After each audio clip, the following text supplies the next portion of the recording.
चर्चा, 6 शास्त्रों में जो मीमांसा शास्त्र उसको कहा गया अथा तो धर्म जिज्ञासा। अब हम धर्म के संबंध में कुछ जिज्ञासा करेंगे। तो मनु ने कहा वेदो अखिलो धर्म मूलम, वेद धर्म का मूल है। वेदों में जो कहा गया है न वेद बाह्यो धर्म, वेद से बाहर धर्म कुछ भी नहीं। वेदों में जो कहा है वही धर्म है। फिर उसकी पुष्टि की धर्म जिज्ञासमाना नाम, जिसको धर्म के बारे में कोई जिज्ञासा हो कि धर्म क्या है, प्रमाणम परमम श्रुति, वेद ही परम प्रमाण है।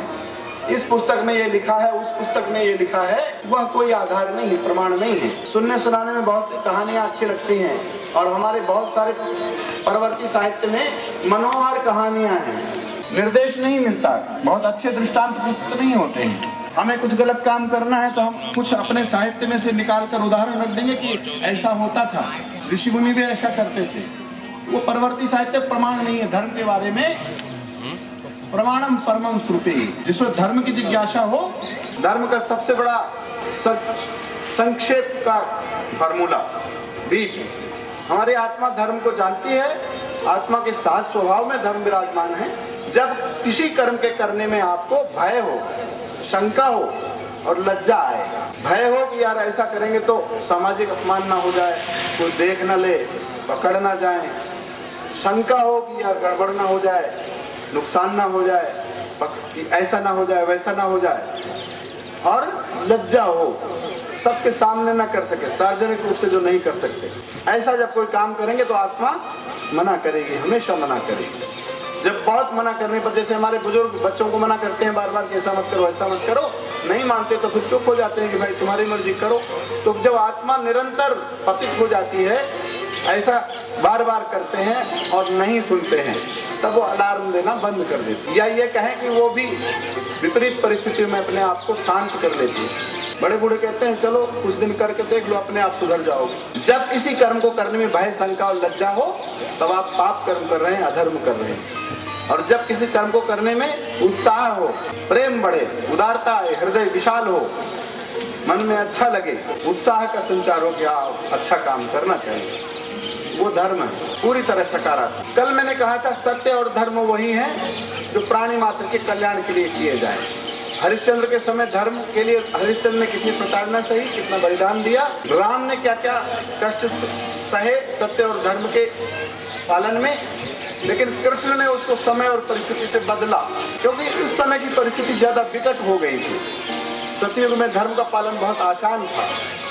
1000 झूठ बोलने वाले लोग चारों तरफ आपको घेरे हों, हजारों झूठ बोलने वाले निरंतर 24 घंटे आपके साथ हों, तो फिर आप सत्य बोल करके लड़ेंगे इनसे, तो आपकी फजीहत होना तय है। लेकिन 999 सत्य बोलने वाले हों और उनके साथ आप हों, तो आपको सत्य फिर प्रयास करके नहीं बोलना पड़ेगा, कठिनाई नहीं, संघर्ष नहीं, आपको प्रताड़ित नहीं करेंगे वो 999 लोग। यहाँ द्वापर में 999 झूठों के बीच में अगर एक सच्चा धर्मराज युधिष्ठिर सच बोलने पर आमादा रहेगा तो परेशान होगा, प्रताड़ित होगा।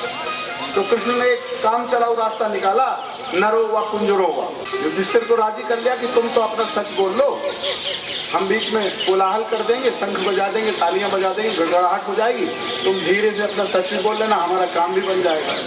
तुम भी नहीं झूठे, व्यवहारिक सत्य निकाला, व्यवहारिक धर्म का रास्ता निकाला, क्योंकि आतताइयों का वध करना आवश्यक है, जिन्होंने निहत्थे अभिमन्यु को घेर कर मारा और धर्म नहीं देखा। तो कृष्ण के समय में, हरिश्चंद्र और राम के समय का धर्म और सत्य का स्वरूप परिवर्तित होता गया, परिस्थितिगत सुधार होते गए, ऐसा कह सकते हैं। लेकिन ये अस्थायी वाला धर्म, धर्म के जो 10 लक्षण हैं, मैं आगे जिस पर बात करूंगा, उनमें कोई अंतर नहीं आएगा। सत्य बोलना है या नहीं बोलना है, पर कब कैसे बोलना है और कैसे उस सत्य के लिए रास्ता निकालना है वो ढूंढना पड़ेगा, पर बोलना तो सत्य ही है। ये नहीं कोई कह सकता कि अब धर्म समय खराब चल रहा है तो झूठ बोलना भी धर्म है। कृष्ण ने कहा ये तो धर्मस्ततो जय है, ये तो ठीक है, सत्य में वो जयते नान्यतम, लेकिन धर्म के पीछे मैं प्रताड़ित नहीं होऊंगा और तुम सबको पांडव प्रताड़ित नहीं होने दूंगा। बाकी लोग कहते रहे होंगे कि जहाँ धर्म होगा हम वहाँ होंगे, उसने कहा कि जहाँ मैं हूँ वहाँ धर्म है। जो मैं ठीक समझूंगा आज के जमाने में, वही धर्म। ये तो कृष्ण तत्व धर्म, व्यवहारिक धर्म है, प्रज्ञा अवबोध का धर्म। समस्त प्राणियों के हित में जब जैसी स्थिति में उपयोगी लगे वैसा सत्य का आचरण, वैसा धर्म का आचरण अपनाएं, ये निष्कर्ष कल निकला। यक्ष ने युधिष्ठिर से प्रश्न किया, परम धर्म क्या है? तुम धर्मराज हो, तो धर्म है क्या? और धर्म के भी कई स्वरूप है, लेकिन महत्वपूर्ण सबसे बड़ा धर्म क्या है? तो युधिष्ठिर ने कहा, आंध्र संशयम परो धर्म। धर्म और सब कुछ ठीक है, जो भी है, सत्य बोले ना बोले, झूठ बोल जाए, कुछ भी हो जाए, मूल मुद्दा ये है कि किसी भी प्रकार से किसी भी प्राणी को कष्ट नहीं होना चाहिए। हमारे सुप्रीम कोर्ट में लिखा गया तो धर्म हो गया। न्याय धर्म का सार है, उचित अनुचित, ये धर्म का ही सार है। अर्थात न्याय व्यवस्था धर्म से ही संचालित होती है। कई बार ऐसा हम देखते हैं, ऐसे कई फैसले आते हैं कि नियम कानून में कुछ ढिलाई बरती जाती है। लौकिक जगत में भी आप एक मोटे उदाहरण से समझ सकते हैं। एक गरीब आदमी बीमार होता है, डॉक्टर के पास जाता है, उसके पास ऐसा साधन नहीं है कि डॉक्टर की फीस चुकाकर उसका अपना इलाज कराता है, तो डॉक्टर का उस गरीब मरीज से फीस लेना नीति नियम और कानून व्यवस्था या ऊपरी दृष्टि से देखें तो गलत नहीं है, क्योंकि डॉक्टर ने करोड़ों रुपया खर्चा करके पढ़ाई की है और वो सेवा कर रहा है, तो बदले में उसको कुछ मिलना चाहिए और उसका लेना जायज है, नाजायज नहीं। आप नहीं कह सकते कि वो अत्याचार कर रहा है, लेकिन क्योंकि सामने वाला गरीब है और दया करके अगर फीस न ले तो ये उसका कार्य धार्मिक कार्य हो जाएगा, धर्म है। उसके मन में प्रेम आया, दया आई, मानवता जागी, उसको लगा कि मैं बहुत कहीं और से कमा लूंगा, इस गरीब आदमी का इलाज में मुफ्त में कर दूं, कुछ नहीं गया। तो नीति नियम और कानून ये हल्की चीजें हैं, धर्म बहुत गहरा और व्यापक। धर्म है क्या वास्तव में? वाल्मीकि रामायण ने कहा, रामो विग्रहवान धर्मा। मैंने कहा कि ये धर्म नहीं है, ये धर्म नहीं है, मत संप्रदाय, मठ मंदिर, ये धर्म से कुछ देना देना नहीं है क्या धर्म? महाराज मनु ने धर्म के संबंध में सबसे विस्तार से बात कही। कणाद ऋषि ने वैशेषिक दर्शन में एक मोटी बात कही थी, यह तो अभ्युदय निश्रेय सिद्धि धर्म। धर्म वही है जिससे सब प्रकार का भौतिक सुख शांति और अलौकिक आध्यात्मिक आनंद सुख शांति मिले, वह धर्म। ये तो मोटी बात हो गई। इससे मतलब ये हुआ कि धर्म ही सब कुछ है। व्यास ने महाभारत में कहा कि पता नहीं कैसे इनकी मति मारी गई है, मेरी बात कोई सुनते नहीं, बुजुर्ग आदमी चिल्ला रहा है, ऊर्ध्वबाहुर विरोध में से नचक शुनोति माम धर्माद अर्थस्य कामस्य किमर्थं न सेव्यति। धर्म से ही अर्थ मिलता है और धर्म से ही कामनाएं मनोकामनाएं पूरी होती है, इच्छाएं इच्छित सुख भोग मिलते हैं। धर्माद अर्थस्य कामस्य किमर्थं न सेव्यते। फिर भी मूर्ख लोग हैं, उसका सेवन क्यों नहीं करते? बुजुर्ग ऊर्ध्वबाहुर विरोध में दोनों हाथ उठा कर कहता हूँ, समझा कर थक गया हूँ। दादाजी जिंदा बने हैं, धर्म के स्तंभ है वेद व्यास, और परिवार में कलह हो रहा है, अधर्म का आचरण हो रहा है, ऐसा उनको बड़ा पीड़ा, बड़ी दुख हुई। तो उन्होंने कहा कि धर्म से अर्थ काम का सेवन होता है। मैं समझा कर थक गया, लेकिन कोई नहीं सुनता। इसका क्या कारण है? अधर्म का जो पक्ष महाभारत में दुर्योधन की तरफ फेंका गया, कि अधर्म का सब काम दुर्योधन ने किया, वहाँ एक दुविधा स्पष्ट होती है। वो सबसे बड़ी दुविधा है।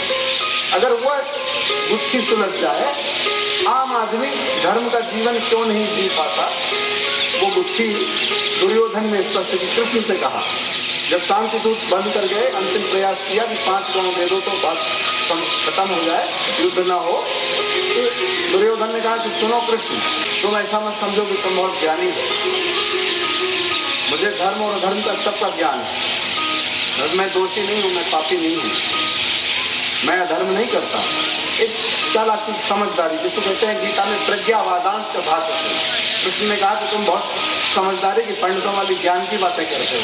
वैसे उसने ज्ञान की बात की, क्योंकि पढ़ा लिखा आदमी भी चालाकी से अधर्म की जिम्मेदारी लेने से बचता है। दुर्योधन ने कहा कि मैं अधर्म नहीं करता, मैं कुछ नहीं कर रहा हूँ, मैं धर्म भी जानता हूँ, तुम अकेले जानकार नहीं हो। जानामि धर्मम न च मे प्रवृत्ति है, समस्या ये है, मैं धर्म को जानता हूं कि धर्म क्या है, लेकिन उस ओर मेरी कोई रुचि नहीं है, मैं उधर चल नहीं पाता धर्म पर। जानामि अधर्मम न च मे निवृत्ति, मैं अधर्म को भी जानता हूं, लेकिन उससे मैं बच नहीं पाता, मेरी प्रवृत्ति उधर की ही है। ऐसा क्यों है? मैं जिम्मेदार नहीं, मेरी गलती नहीं है। केनापि देवेन हृदय स्थितेन, मेरे हृदय में, मेरी आत्मा में विराजमान कोई देवता यथा नियुक्तोस्मि तथा करोमि, जैसा मुझे लगा देते हैं कि ये करो। जैसा मैंने कहा कि आत्मा की आवाज आती है, उनकी आत्मा की आवाज ऐसी ही आती थी, अब क्या करोगे? उन्होंने कहा कि तुम ही कहते थे ना कि आत्मना प्रतिकूलानि परेशान समाचरे, जो आत्मा को ठीक लगे वही धर्म है। तो मेरी आत्मा में कोई देवता विराजमान है, और जो मैं करता हूं वैसा ही वो कहते हैं। मैं जो कर रहा हूं आत्मा की आवाज पर ही कर रहा हूं, मुझे यही ठीक लगता है।